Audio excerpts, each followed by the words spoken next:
home of the best. Yeah, it's true. I said I will never date a Kenyan guy again because I noticed Kenyan guys are not really that serious when it comes to a relationship. They prefer putting their lies and drinking more serious than their own relationship.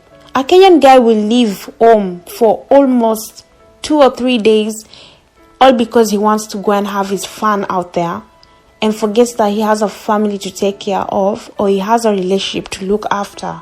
So, no. I prefer dating other countries than dating a Kenyan guy. That is it. I just see Kenyan guys are really not really serious. I see this a lot with even my friends where they're going through a lot with Kenyan guys. They drink a lot. Most of them, they complain too a lot that my guy drinks a lot. I can't, and I can never.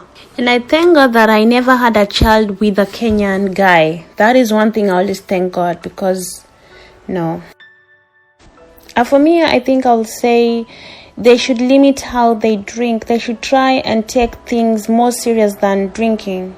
You know, they should try and do this. They should limit how they drink. They should take their families and relationship more serious than alcohol. And they should try and be honest too. I can't say that only Kenyan men, they lie. Other countries too, they lie. But their drinking in Kenya is really bad. Everybody knows it. Everybody knows this. I would say Kenyan guys are cute too, but the only thing, they are the ones chasing their women away, you know. They are the ones chasing their women away with their drinking problem. But I won't say I fear them. No, I don't fear them. I have a brother too. I have uncles, you know. I come from Kenya. I'm half Kenyan, half Ugandan. So why should I fear people that we come from the same country too? So I'll just say they are the ones chasing their women away by their drinking habits.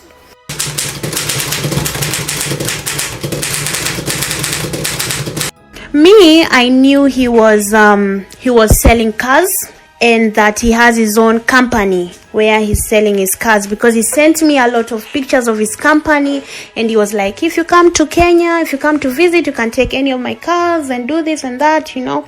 So I knew from the word go that he was doing a business, and it was his own business. Until today, when they were saying that it was not his business and he was employed. So I was just like, okay, something is mixed up here. But he told me it was his own business and he was buying cars.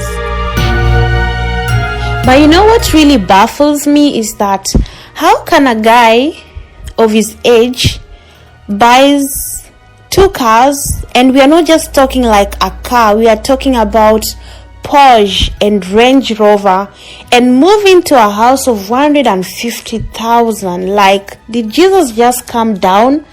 This really, it doesn't really happen like this, even mostly with millionaires. They don't just go and enter a shop and carry 2 cars like that and enter a house like this. They take their time to calculate their things too. Like, this really happened so fast, you know. According to everything that I've heard, this really happened so fast within a month. That's what I got to find out. Like, this, I still have a question mark inside me. I don't know. I'm still asking myself the same thing that people are asking themselves. I'm still asking myself, and I'm really like trying to see, like, I want to try and find out. You know, I still have this question mark inside me that I'm still trying to figure it out. How did he go this far? Like, how did it happen? Because this is a guy that could not afford a lot before.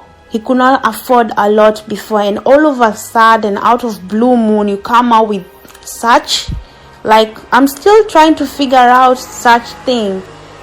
But you know, when you live far and you're dating somebody who's living far, you will not be able to know a lot. It's only when you live next to the person you will get to know a lot about his life, because you'll be seeing this person every day, every time.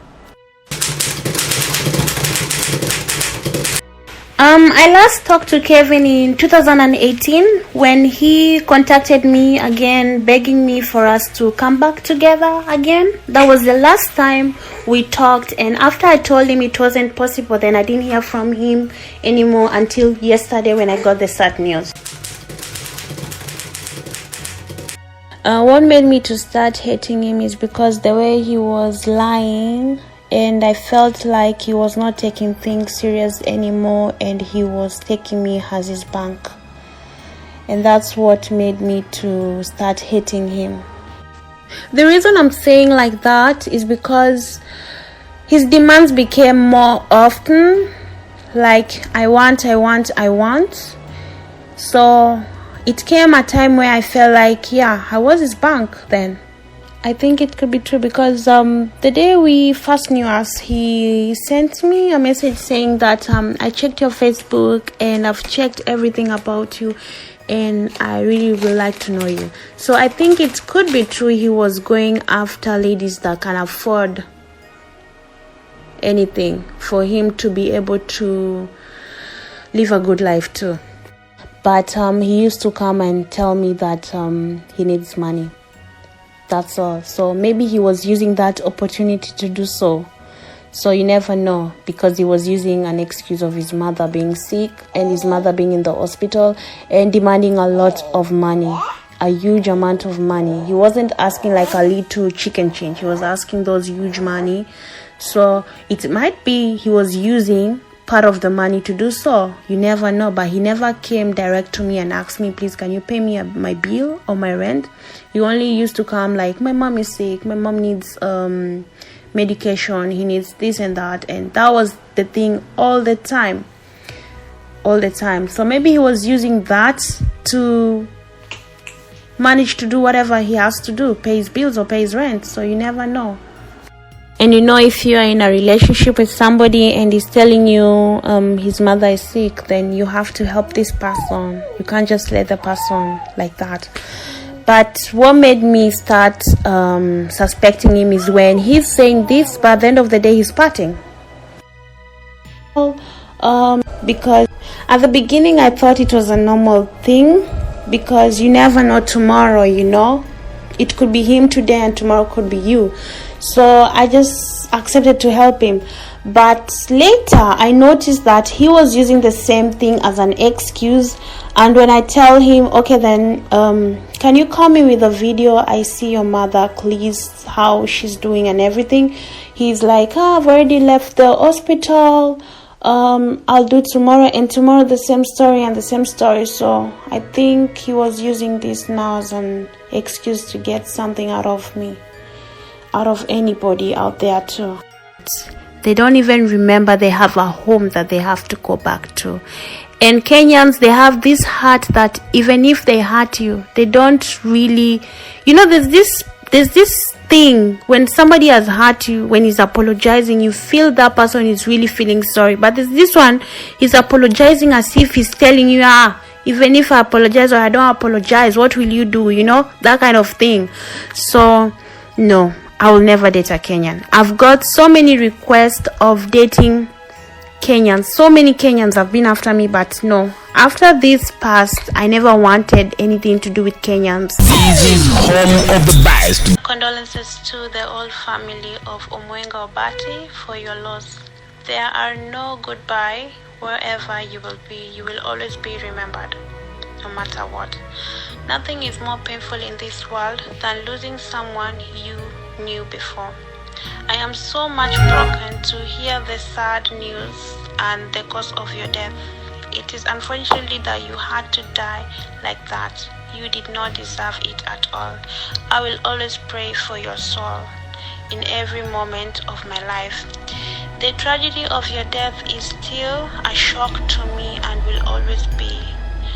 May your soul rest in peace.